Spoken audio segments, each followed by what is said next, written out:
Filipolonga male makiva e ingi tika fika e fai fe au al po ainga e sulu la vale makai yo e se felong ainga nge isala mai zeflingu mamulu au nesi a o asonge o lo pe fong le fa I ila wale ai la mama sis e running al ko ainga o e loa o oyo le koa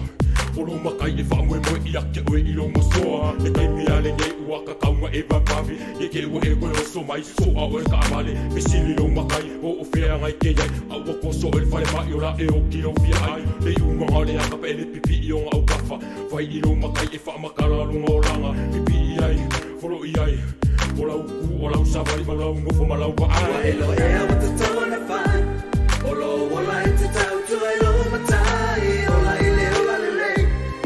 e a bea ai e ma au ona lele Wa elo ea wata tona fai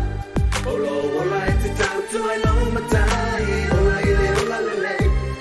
e a bea ai e ma au ona lele O savali ku iluma kau kala fa alo alo alu I me fai mo fo iluma le se alu ese a sola awasongi e fai le maso uso kan komu ongi fefe lau pula ko ala wa ai le masalu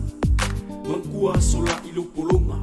le kau wasama yo le mau fili fili mo fai silepa e usu le mau manga e fai nga ka o le polonga ma le ovo le afusisinga e amaka ilo makipa fai le fala inga ka alonga ni uso e fai le koa malu masoa e fai fo ya ile kele o lo ilo awa e peole e mo le maka uso le pe o lam TV a beo mea fale le ngai Ia sola ele angi kula fongo awasongi ai se e ave oile fongo Wa elo ea wata tona fai